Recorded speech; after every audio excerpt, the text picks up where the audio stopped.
My name is Elliot, Chris, hello. and we founded the Extrapolation Factory about 2.5 years ago. And so tonight we're going to be telling you a little bit about the formation of the practice as well as a number of projects that we've put together since the beginning. But before we do, we just want to talk a little bit about this idea of futuring, which is a made-up word. Thinking about the future is something that we kind of all do on a day-to-day basis and in a very personal way. And so this is a diagram that we put together to think about how maybe our mothers or friends might think about the future. And sometimes us even, we think about what we're going to prepare for dinner or buy for dinner. Maybe whether we need to bring an umbrella later this week if we're looking at the weather. Possibly decisions like career or family planning, maybe even retirement, thinking into long-term futures. So these are already things that we're doing, and we're relatively good at this from time to time, but there's more that happens in future studies and has happened over the course of future studies throughout the past. You want to take? Oh yeah, so this is a diagram that sort of explains our project, our process a little bit. So what you see here is, first of all, we describe it as an instrument, as a visual instrument. This is it begins at the beginning of this cone and goes through the different lenses, and as lenses we use sort of different forecasts and lenses like ecological lenses, social lens, etc. But the whole point is that we create a vision, and we place the vision, and that's a key point about our practice. We produce this future artifact or something that represents something that we can put back into our life that exists here, so we can experience that future. So. Yeah, so the first project that we did to kick off the practice was really inspired by the neighborhood around us in Brooklyn, New York. We were working in a studio in downtown Brooklyn, which is already a very curious place, and in some ways for us it started to play with our notion of what was real and what was not real. And so this is just an array of images of things that one might find in downtown Brooklyn today. So everything from kind of pop-up stands to strange kind of soothsaying or fortune-telling to body enhancements. And these are a bunch of stores in the neighborhood, and you would find products, and this was something that we were quite interested is that we found these range of products of from the toothpick starting from the left side, and then there's a rain bonnet from the 50s, a video strip from the 80s, video labeling kit, and then it gets interesting. There's a car cassette adapter when you needed a technology to still use your cassette tape in the car, but then also adapt it to your first iPod or so, and then the 90s CFL bulb, and the most current today's state of, this is actually an iPhone 5 cover with 3D HoloCats. It would be like the iPhone 6 color with HoloCats. So what Chris is alluding to here is this idea that in one store you can walk down an aisle and experience artifacts from an entire slice through time, from the toothpick, which may have been invented 3,000 years ago in China, all the way to the iPhone 5 cover, which really represents a very present-day scenario. Well, slightly past now, as Chris was saying. So we call this phenomenon the time slice, where you're walking through a space and you start to expand time before your eyes. And so the concept with this project was to say, well, if there's already a time slice going from distant past up to present through the artifacts around us, can we actually play with the things that are in this store to stretch that slice forward into the future? So we're going a bit through the history of the Extrapolation Factory, looking back the past 2 years. So this is actually our first workshop, the first iteration of industrializing the futures process, but also so creating an assembly line to not just create a story, but then also create an artifact. So what we were interested in as sort of, you can see this is like a slight abstraction, or like sort of, it like borrows some of this model that we've created before. So there's like, you would see the forecast, it would start with number 1, the forecast. It would be the future scope number 2, to place these forecasts in these lenses and then create a story and move into productization of like creating an object, an artifact that would sit in that story. And we have prepared these product templates, and we'll show you much more a little later. So one of the things that's important about our practice is that we try to diverge from this notion that there are futurists in the world who are the only ones who should be thinking about long-term futures and social futures and technological futures. And with the practice, we've been trying to find ways to make futuring as a practice more accessible, to start to bring the models and the tools and techniques from think tanks, from strategy groups, into spaces that might not necessarily be used for futuring, and to use them with folks who might not necessarily be doing this type of futuring on a day-to-day basis. Yeah, so the first workshop was really set up for like a step-by-step walkthrough, and also a test for us. Does that really work? Can we just invite people and like and kind of make it open to anyone? So we had like kids come, like maybe an 8-year-old, and like a bunch of people who are interested and curious about what we're doing. And throughout the afternoon, like we sort of like these stories were generated, and there was a bunch of activity, and we'll show a movie of how that worked. So turn on the sounds. All right. So what you see here is actually the blending of. This is like the 99-cent store that we worked with, and there's a bunch of activity, like the labeling. We've made like these custom labels for the Extrapolation factory, and then these are our product tools. And what we were quite interested in is like make these objects and sort of enable people to quickly prototype a product, but then also really place it back into the world. So place it in a 99-cent store and have it for sale, and also have it there for anyone to sort of experience or to buy or to consider. And it's not in a white cube gallery. It's out there in the real world. And it was only for an evening that we did that. But so what you see here is the 99-cent store that we partnered up with, and I think the interesting partnership in terms of like creating that partnership was like maybe the biggest challenge. Maybe you can talk about that. Yeah, so we worked with a small family-run 99-cent store and pharmacy in downtown Brooklyn, and the idea really was to build this suspension of disbelief where the artifacts that were proposed in this space were kind of perceived to be real for a split second, just long enough for someone to start to think to themselves how they would internalize or bring this artifact or idea into their world, into their personal lives. And so in order to do this, we ended up finding a very small family-run 99-cent store and made an agreement with them that we would do window dressing for like 3 months or something prior to the event, and in exchange they would allow us to kind of work into their space and situate these fictional objects nestled in between some of the real objects that they had in the store.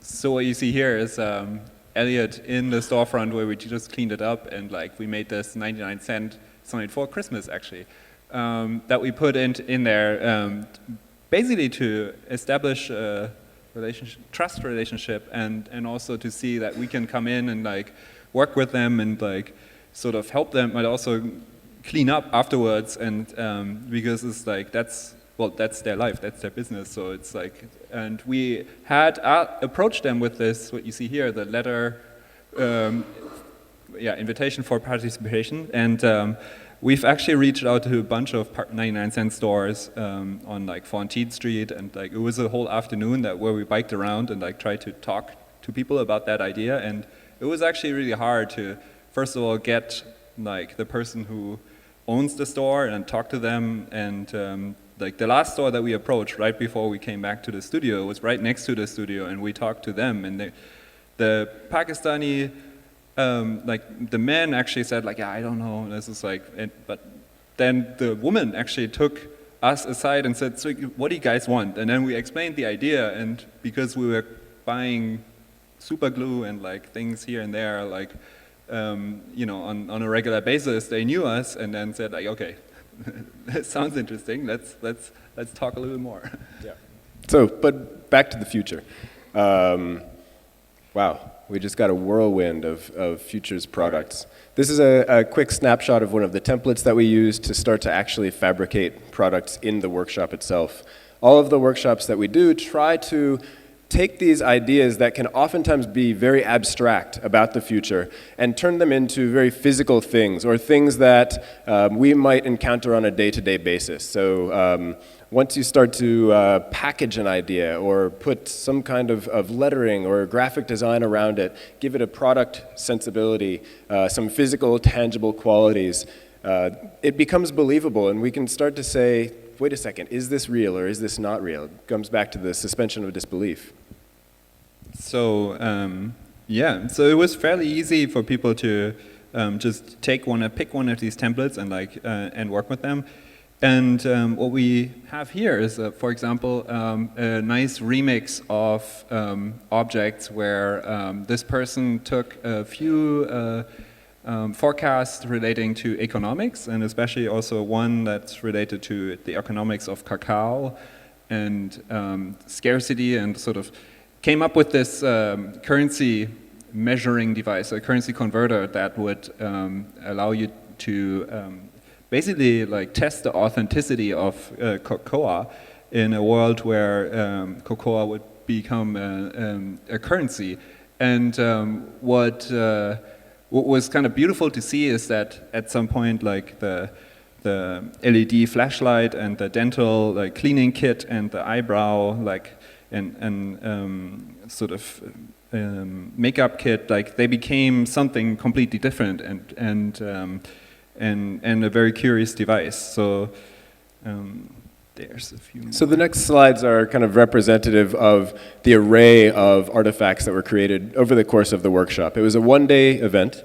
I think a little over 30 unique items were created, and each one was based on forecasts that had been made by various so-called experts, folks who have some kind of agency to be talking about the future from this white pedestal, like this one. So we had forecasts from everybody from like the CEO of Ford Motor Company to folks from the Forum for the Future and other futuring organizations that have been doing this for a long time, Shell Petrol Company. I think there were several politicians who were starting to foreshadow possible futures. And so each of the products was responding to one of these futures, not necessarily confirming or negating it, but sometimes just stewing on it and trying to make sense of what this might actually mean, getting into the nuances of what it would be like to live with cacao as a currency, for example.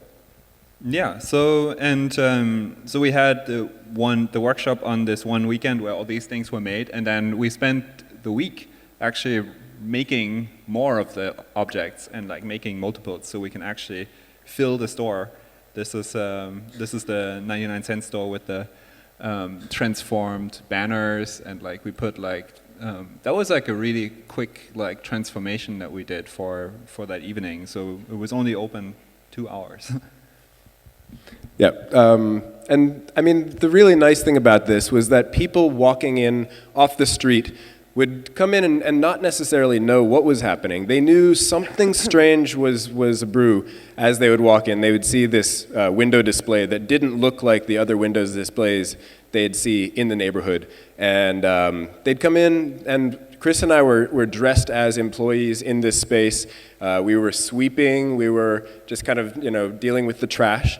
And every so often we would overhear people talking about what they were seeing, and they would pick something up and they'd start looking at it and how does this work? What is this thing for? And they would ask somebody else. And then it would take a couple seconds before they would start to ask the questions, are these real? Is this real?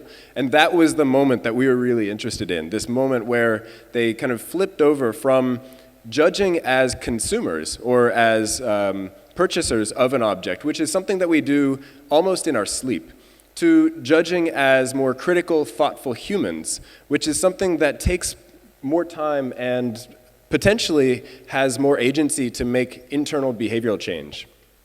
Just a second. So, and the nice moment was actually when we had like a woman come in that we didn't know. Of course, we invited our friends and they came, but like the interesting part is that people that were just coming into the store started to look at all these things and talk to us about those ideas, and also bought some of them. And that was an interesting moment. So we asked them, so why did you buy this? And then she said like, so she bought this DIY organ transplant kit, and she said literally, yeah, I want to get that for my son. He's a doctor, and I would really like to have him think about this future. And like, so I'm just, it's 99 cents, why not get it? So in a very subtle way, she was investing in that particular future, which we think is also interesting. All right. The junk mail machine.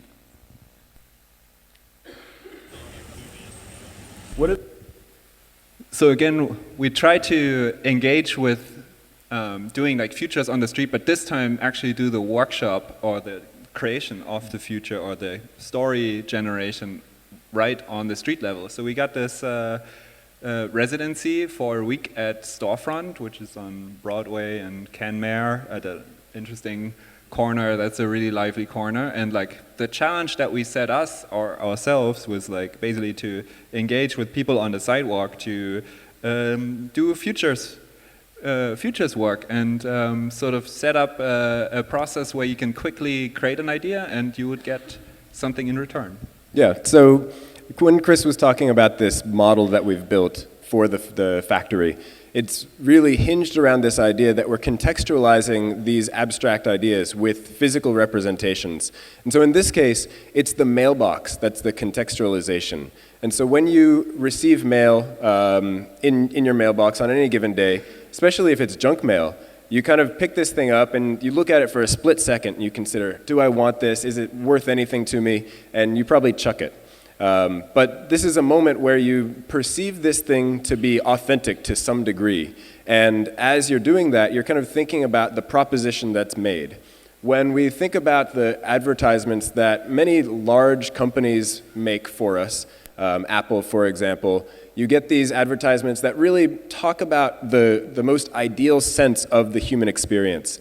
These like very happy moments where you're using a voice automated system to tell your sweetheart that you want to have so-and-so for dinner and they should be arriving at 6 p.m. Sounds like a nice life. But there are all sorts of other parts of day-to-day human experiences that are not necessarily as nice, but are still really part of everything that we deal with. So, for example, a divorce lawyer is not something that Apple would probably build into their iPhone 6 advertisement, but it is something that you might find in the junk mail that comes to your house. So the junk mail, in a way, is starting to get at some of these more subtle, more personal and difficult questions around what it means to be a normal human being moving into the future. So this is Living Tweaks, and we set as a project, we set ourselves actually the challenge to think about like how could it look like if we create this futures process in a box, and we can send it somewhere and basically talk to regular people about synthetic biology and genetic engineering. And we created this playful kit that's basically an interview process or story generating tool it's like a battleship game. So the box comes, you open it up, and then it contains like a bunch of like instances with ongoing current research, and it has like a snack box to snack in like modeling clay and like a bunch of like human figures, a plant, and like sort of abstract what we call like canvases to start actually imagining a story and sort of like be able to speak about it in on a small scale, but without making necessary a product, but really just by describing a situation. And then the challenge that we set us is like we record these interviews when we do, we basically like record these interviews that we conduct, but then we translate them into something that are films that suggest this is happening and this is real. These are just a couple snapshots from the kit. This is the database that we created in the format of a set of playing cards. There are 52 different instances of how synthetic biology is being used currently or is being researched in the present day and in the recent past. So these are some snapshots of the interviews that were conducted, and we'll just play some of the outcome videos.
Cool. So what you saw there was just two of the stories that we're starting to articulate through film. And each of these stories was kind of developed as a co-creative process with folks who we were talking to using this traveling research kit and then kind of building on their ideas ourselves as kind of the interpreters of their concepts for what could be done with synthetic biology with very limited knowledge, but using this futuring process that we put forth. The next project that we're going to talk about is a collaboration that we ran with a gentleman named Stuart Candy, who's a futures strategist at OCAD University in Toronto. So this is a series of projects that we're working on with Stuart. We've done 2 of the 3 projects so far, and there will be a 3rd one coming up in Los Angeles, California, in the coming year.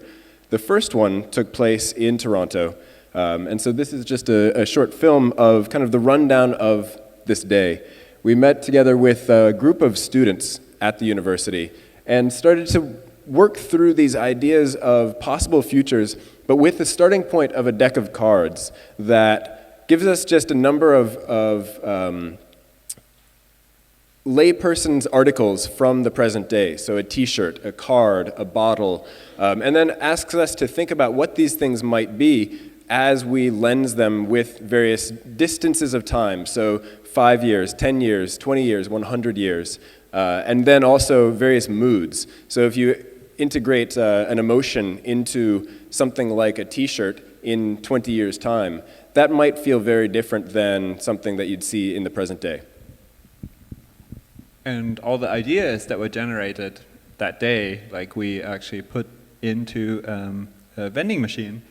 So that was right outside where we actually held the workshop. But the idea of what we've been continuing to try to explore is really how to, first of all, industrialize the futures process, but then also how to turn around really quickly. What we thought what junk mail worked really well is like to sort of present the futures right away and like not have this other immediacy. Whoop, sorry. I didn't know that was loud. All right. So this is the second of the set of 3. In this case, we actually put together a workshop in New York City, which is kind of our home turf. We got together with a group of students from the Interactive Telecommunications program at NYU, the New York University, and had them think about things that you might find in a black market sale on a street corner in Chinatown in New York. And then we went through the futuring process similar to the first one and fabricated these objects and then took them down to Chinatown in New York City and actually set up a black market sale temporarily.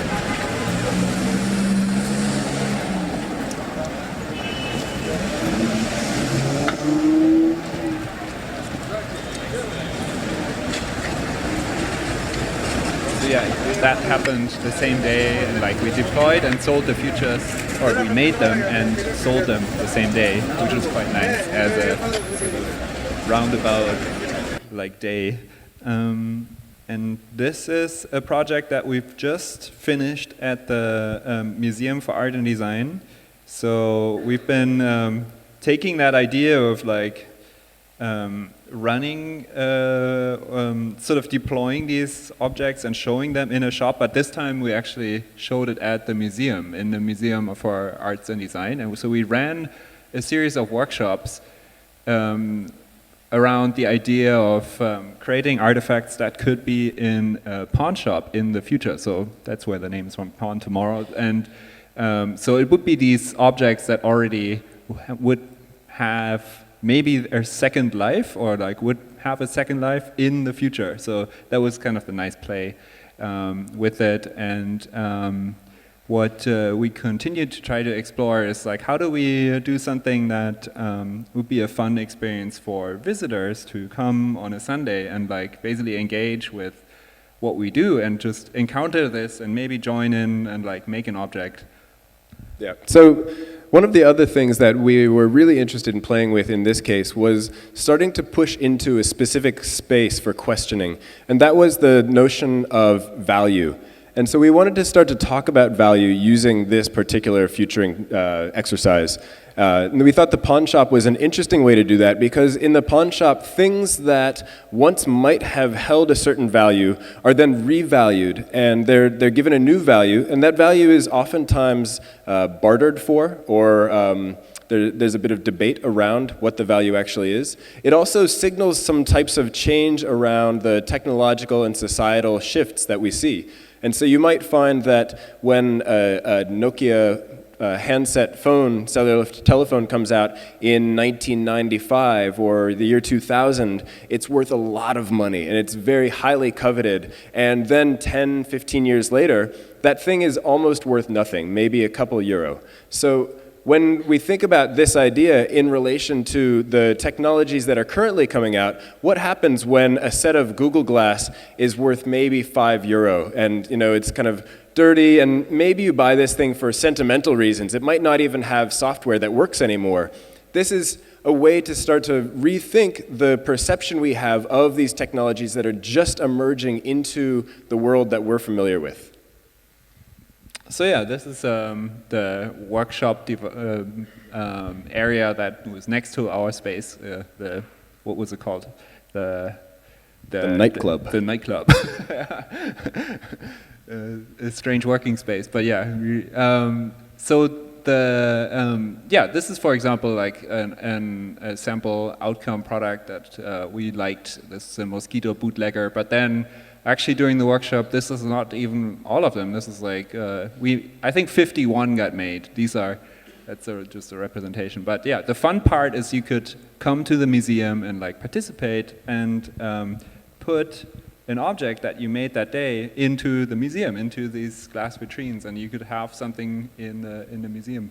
Yeah. So the other thing that we're trying to do with this project is to think about how, as a group of, we might say, democratized futurists, we can potentially have impact in other ways. So one way to impact the future is by literally making the future visible and putting it out into the world for people to see. And so if you've seen a Mosquito bootlegger and you happen to be some kind of DIY bio expert, or you're working on this in your garage or in your basement, maybe you would actually think, I want to build one of these myself.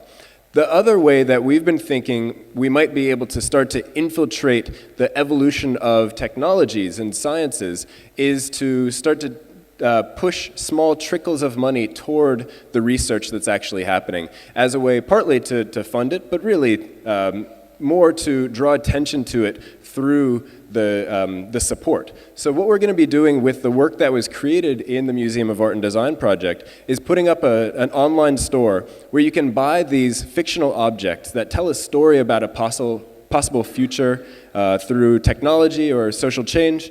And with the money that's raised for each one of the objects, it'll be given to a specific piece of research or undertaking that would possibly make that true, would make that an actuality. So, for example, there's a tool for doing 3D printing on Mars using human excrement.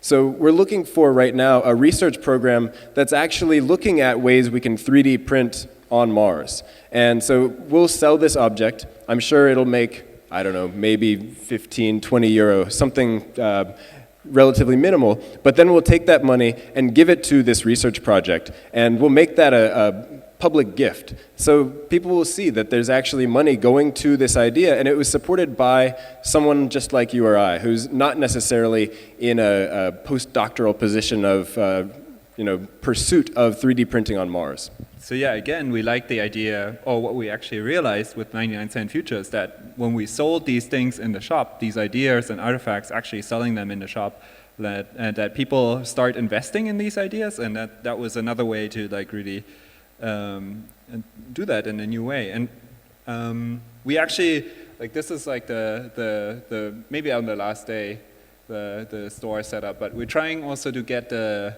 these things actually appraised by a range of like writers and futurists. To have external people like say this is like the matrix and the pricing for this. Another project that we've been doing this summer, which turned out to be a really nice challenge, also around the idea of like how do we make this work really accessible to anyone.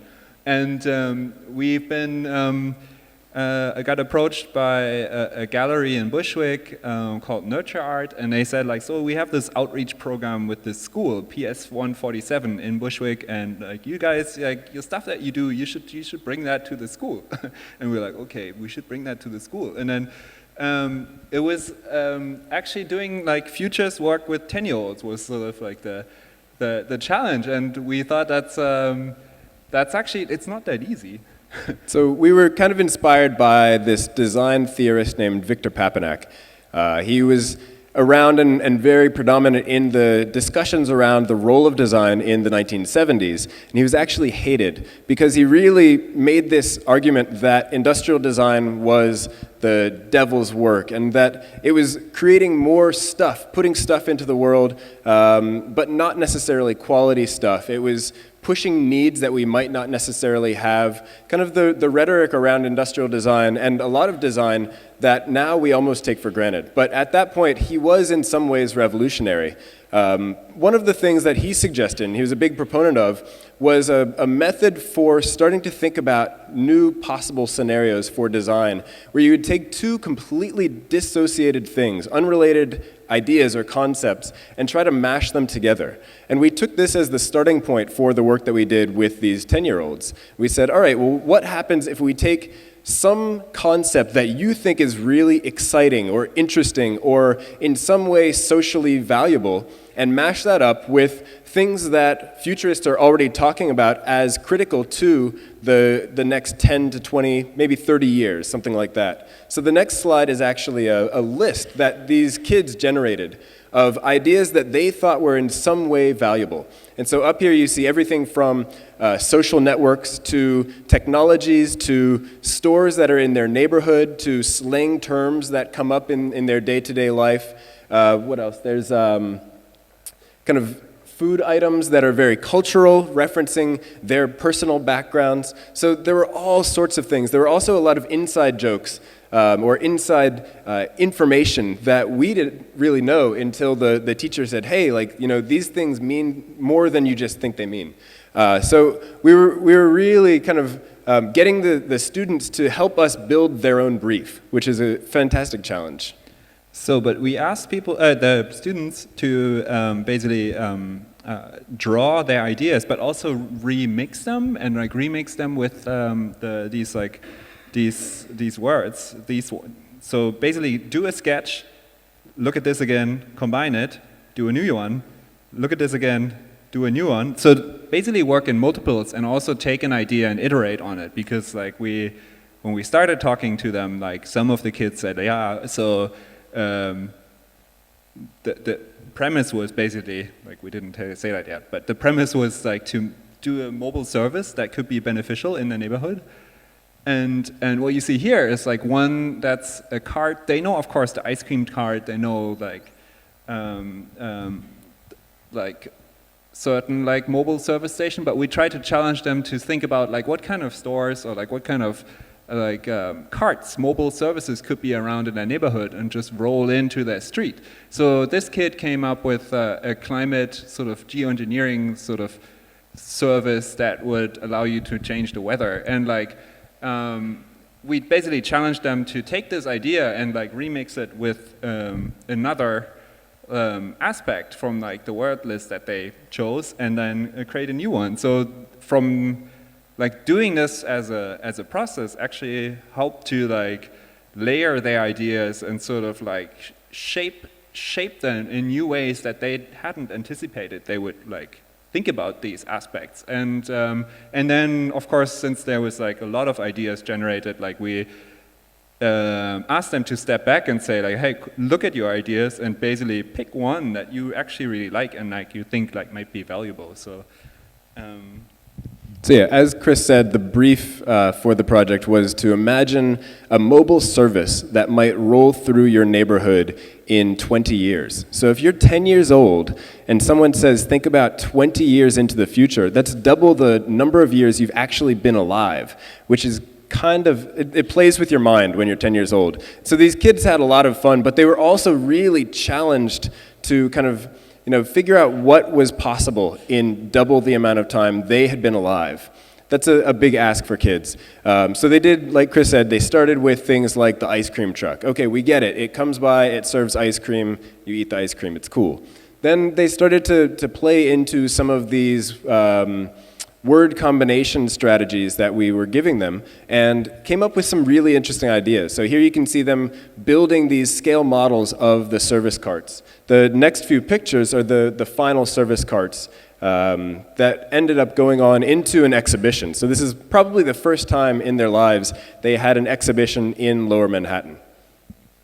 So yeah, this is the carts that generated, and then that was exhibited at a gallery called Invisible Exports. Actually, a really nice place. That's a gallery that doesn't really have a window, but like inside. But yeah, the whole point was that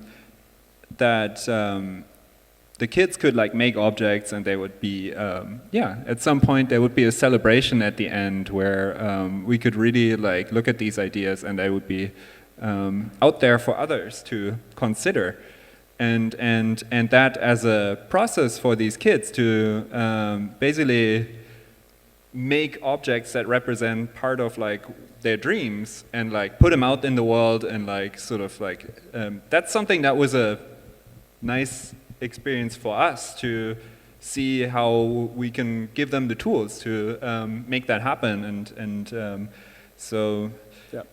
So I just wanted to point out one of these carts that's really my favorite one. It's the one right in the center. And so this is a special cart. This is actually not operated by people. This is owned and operated by frogs.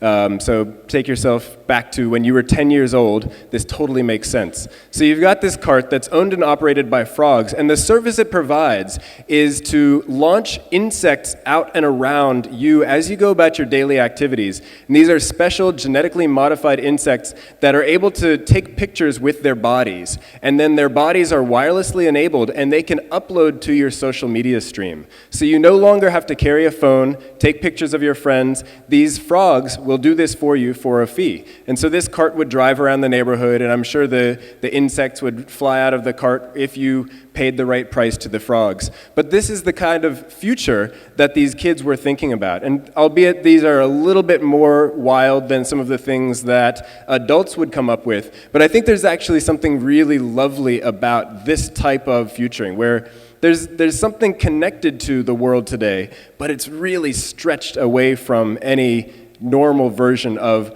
what someone would come up with and say, well, this is an innovative idea, right? So I think this is a cool example. So we just counted today, and we realized with all the projects, we didn't show every single project, but we showed a lot of them and like all the range. It was kind of nice to put that together today. But then we counted, and then we came up like, okay, as of today, with the Extrapolation factory, there were like 224 artifacts created, so, or futures created, and some of them actually in multiples within the store. But yeah. So maybe as a way to wrap up, there's something really interesting about the idea of multiple futures. So we oftentimes use this visual of like a buckshot or some kind of like scatter plot diagram. If you watch a science fiction film and it shows you one particular future, it's really easy to imagine that future, and you have an image in your head. And so then when you go about doing something that might move toward any one particular future, you're possibly more likely to move toward that one, because you have that image already seated in your mind. So if we start to open up the number of possible futures by giving you lots of different images, 224 in this case so far, all of a sudden you have nuanced variations of areas to move toward, or ideas to shoot for, or maybe ideas to stray away from. And so as we're starting to make new decisions, behavior changes that might impact the future in some way, whether it's research that we're doing or studies that we're pursuing, or really just day-to-day activities. This nuanced kind of multiplicity of futures, as opposed to the ones that are handed to us by Hollywood, by white papers, things like that, gives us potentially a greater impact on the future by getting to the ones that we think are actually really interesting or really wonderful to us. So hopefully there's something in all of that that makes sense to you guys. We would love to see you, well, we probably won't see you, but we'd love to have you guys come to the Z33 show and look at some of the other strategies on futures thinking and fictions and the interplay between these two. We'll be doing one new project over the next 2 days, and you'll be able to see some of the residue of that starting at the end of the day tomorrow, I believe, in the lab at Z33. We'll be making advertisements from the future. So these should be interesting. We have no idea what they're going to look like, but we're looking forward to it. So thank you very much for your time. We appreciate it, and I think we'll have some questions now.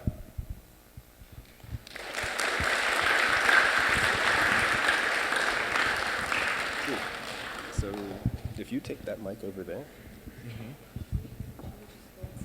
Yeah. So if you take that mic over there, I'll leave this there. Yeah, go ahead.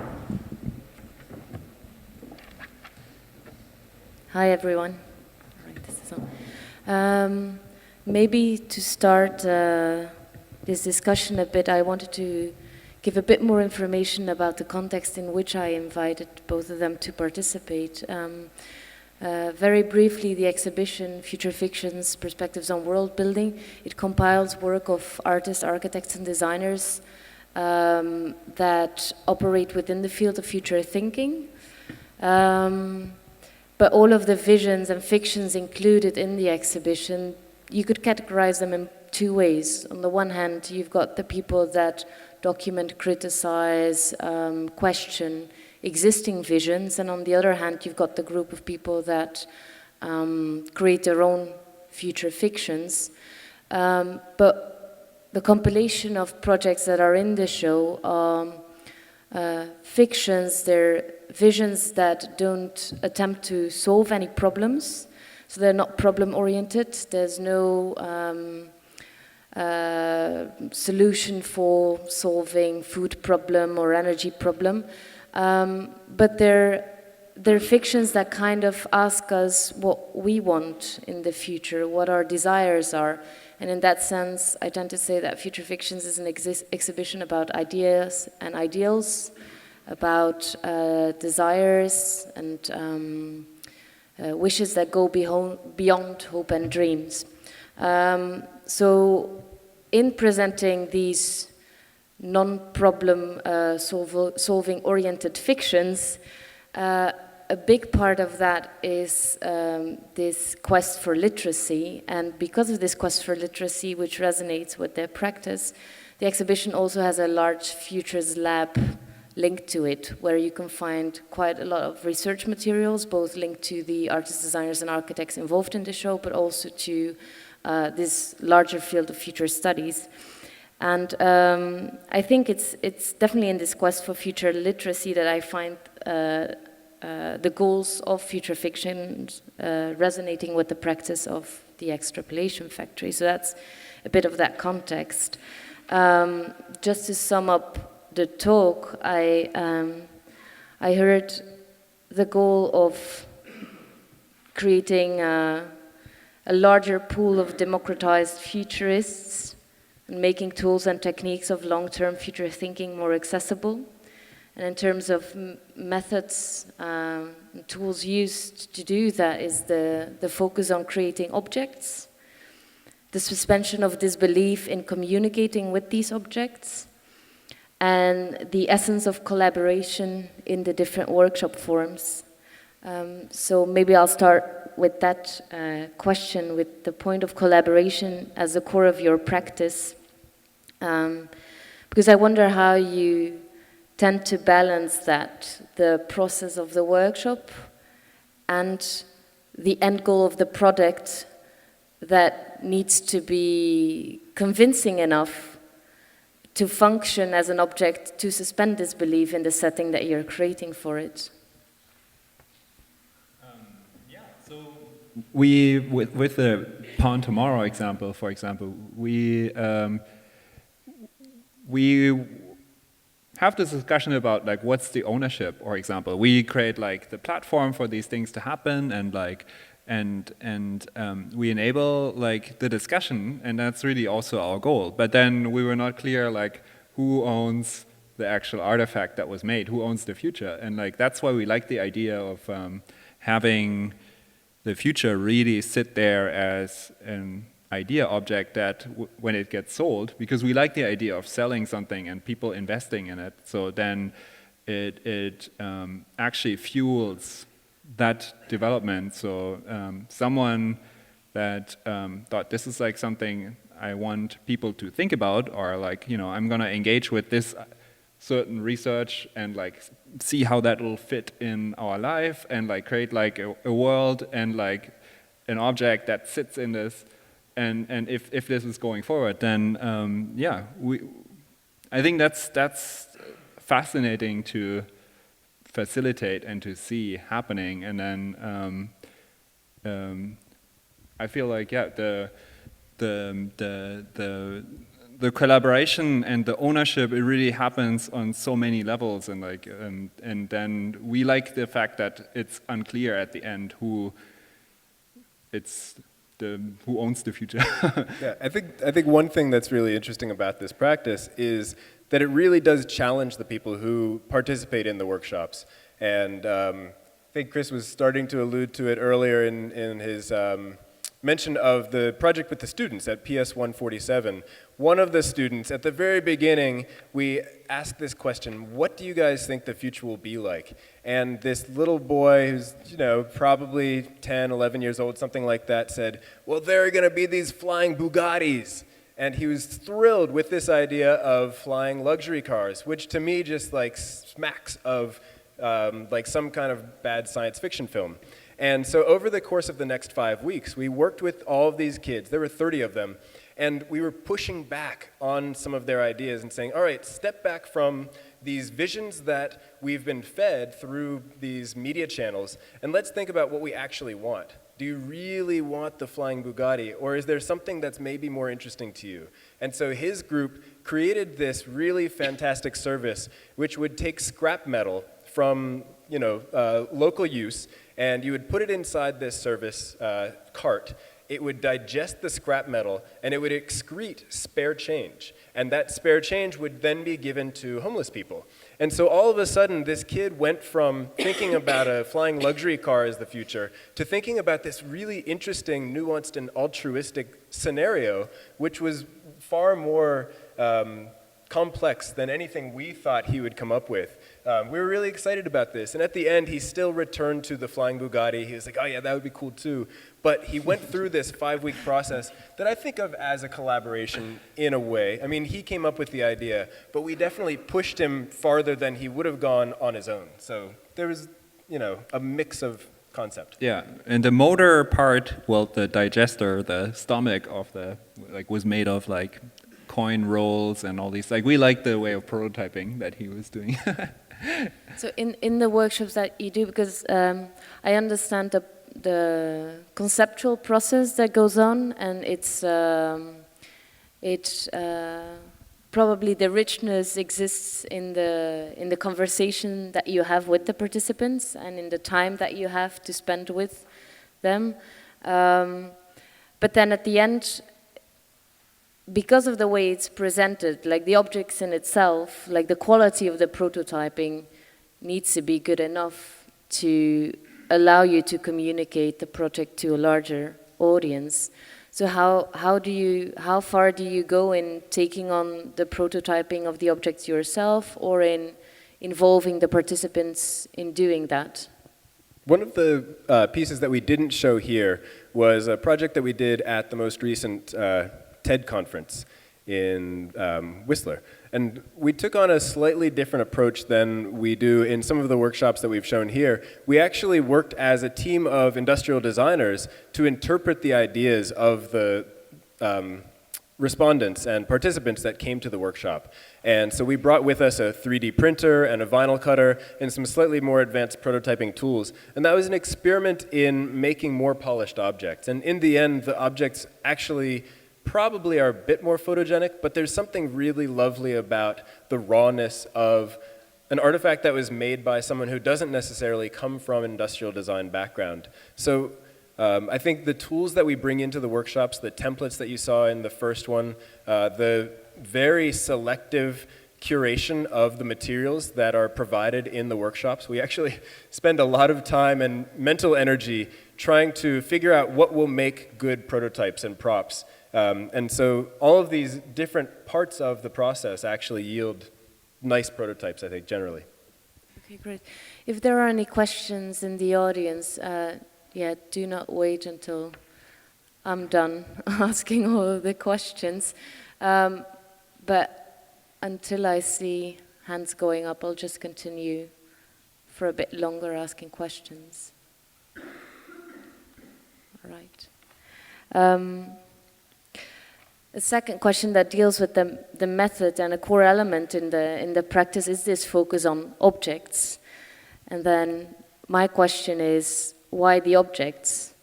Why not work with the scenario and stop with the story? Why is it so essential to create the objects, even though it brings with it a whole other complex set of possibly problems? I think it's not just the object. It's well, it is the object, but also we are interested in finding a certain setting or a context.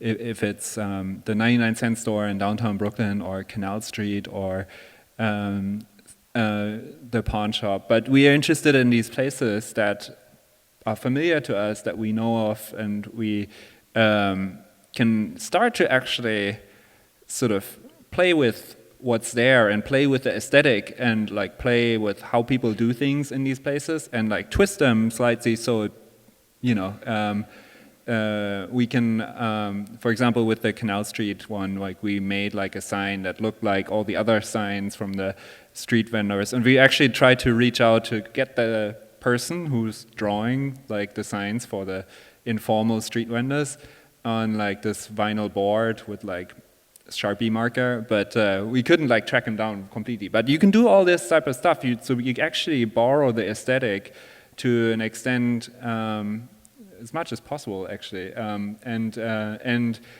it becomes really, really authentic. And the prototyping, as it is like Sharpie drawn on like vinyl board, but it can be that simple, but it makes a big difference. And that's we really like. That aspect too, like researching in this. I'll just add that I think the other thing is that in the end, we're all made of matter. We're like very physical, you know, you can touch yourself. And so in the same way, we really like stuff. Like we actually like to touch stuff as much as we're switching over to this digital world and downloading apps as a way to engage with the world. There's still something really wonderful about being able to pick something up and just enjoy the thing.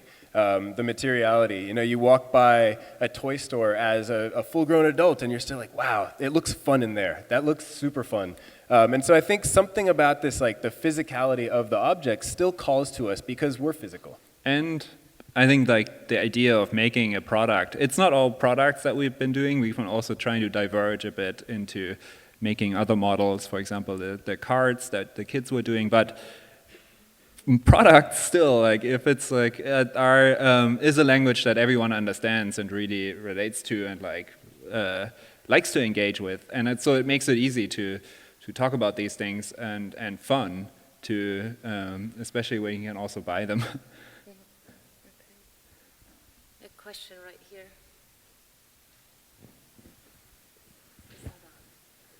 Nowadays, people are very focused on their food, about the ethical part, ecological part. Did you do a project around something of food, or?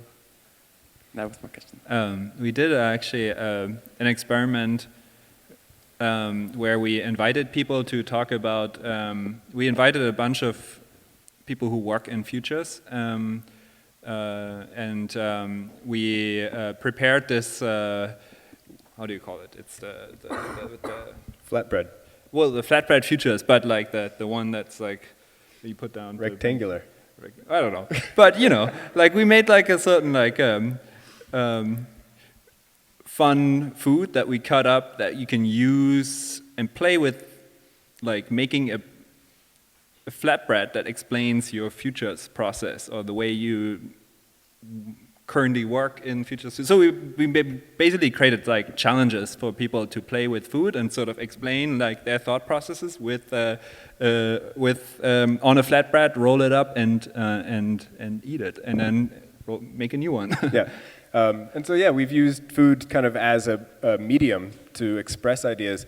We haven't necessarily done a project focused on food specifically. It's an interesting concept, but in all of the questions that we ask, it really dives into things bigger than the medium we choose. And so, for example, the junk mail machine stimulated all sorts of concepts around things beyond food, beyond self-driving cars or robots, but there was a food-related concept there. One of the kids' service carts, one of the concepts was for a service cart that would grow plantains that you could eat, and when you eat them, you could actually internally experience climate change. And so by eating this plantain, you are in touch with not just the weather changes, but these longer, more drawn-out climate shifts. And so it's kind of getting at what you're asking, this question around our relationship to nature and to the environment through food, not necessarily like eating local or a food radius, but still playing with food as a central theme or a concept. More questions?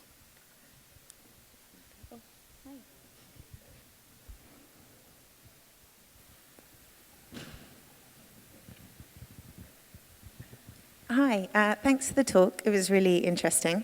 Something that I'm really struck by is that your approach to futuring seems very much about social practice, and I wanted maybe you to talk a little bit more about the social in your work.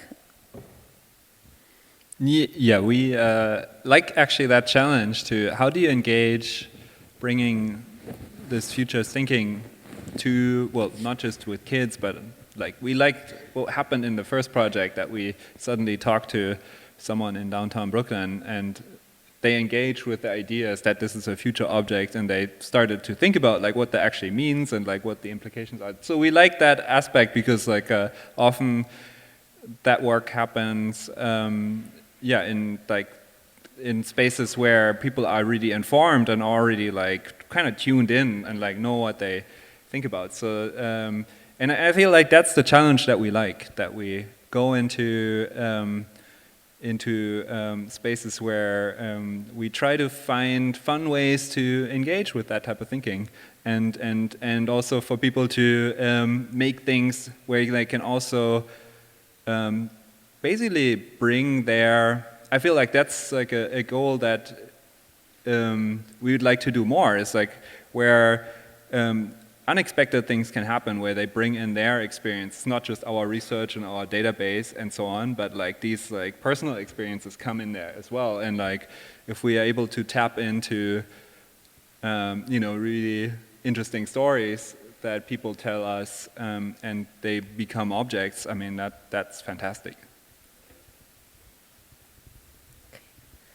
I have one more as well. As you mentioned, I think, in part in the talk, the field of future studies is just vast, and it's populated with an increasing amount of people, all with different agendas, from the trend forecasters to the future strategic consultants. I wonder how you feel your practice sits within this wider field. Where do you differ? Where are you the same? I mean, I think one thing that's happening somewhat without being mentioned in the broader scope of futuring, but definitely in our practice, is that we're questioning the practice itself. We're questioning the field. Because it's a speculative practice, but it's also it's speculating, it's also speculative itself. It's kind of a meta-speculative practice. We don't, as futurists, know exactly how this work impacts the world. We believe that it may have some valuable impact, but we're not sure what that is. We don't necessarily know how to measure it. And I think part of the dilution of the concentration of futuring from very specific nodes into a general space allows for this discussion to be more open and to be more, possibly more interesting, but also to resonate with more people. So if someone like my mom is having this discussion as opposed to Stuart Candy, that'll be a very different conversation. So that's, for us, I think a big differentiator and something that we've been really excited to explore more with each project that we do.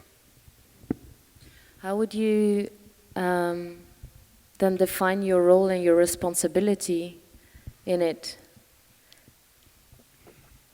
Responsibility also in terms of what futures are generated, or like how we look at the what's the value. I mean, the interesting part is like we put them back into the store and then we basically just stand back and like not necessarily, yeah, we curate some aspects with the database and sort of like the context, etc. But then we really let people like choose freely like what they want to do. We don't really want to author like as much in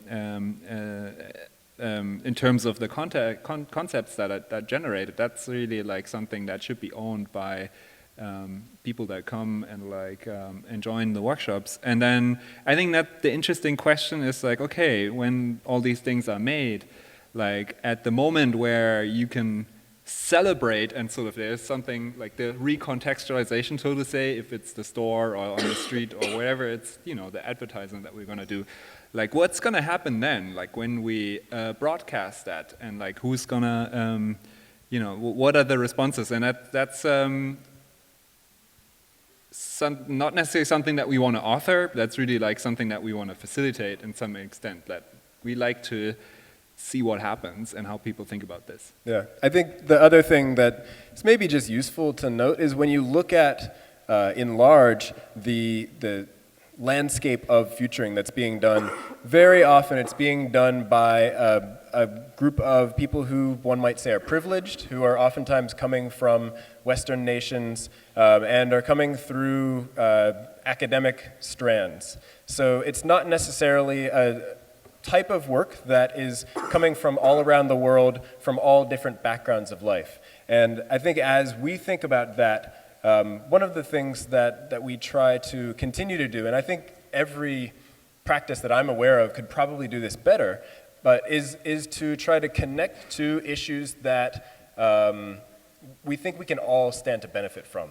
So that's, again, a very subjective interpretation of a possible future. It's a really hard thing to parse, but I think by at least having that on the forefront of the discussions that we have as a practice, it hopefully pushes us into a direction that is beneficial in some way.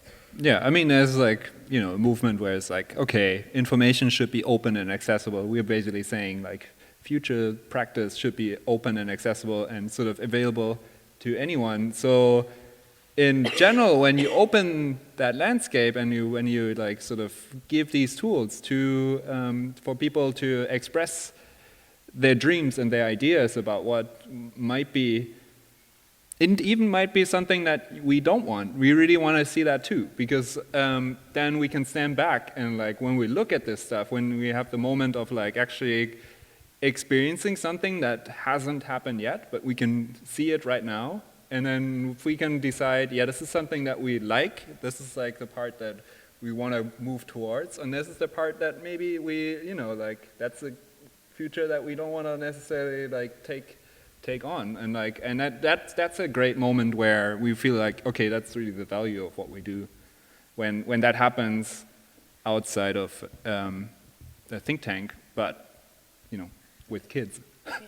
So futurist thinking is too important not to get involved in.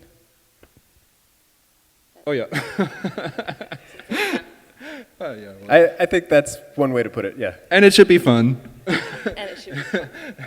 Yeah. All right. Any final questions?